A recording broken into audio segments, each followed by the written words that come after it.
In the grand lecture halls of 19th century Vienna, a school of thought emerged that converted classical medicine into precise and proud science.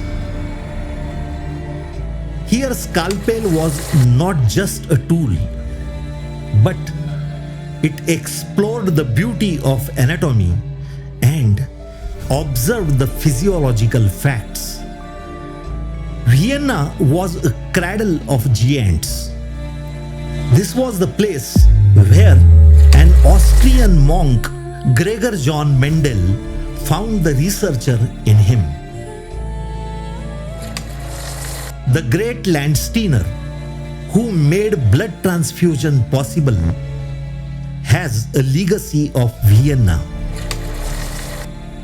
And from this place emerged a great generation of seekers, like the father of Dr. M.S. Swaminathan,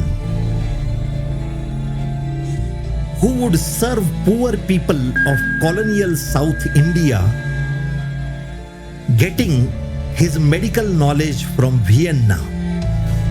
He rendered his dedicated medical services to rural India. Vienna has a great history. This is how even the rationalism is also stubborn sometimes.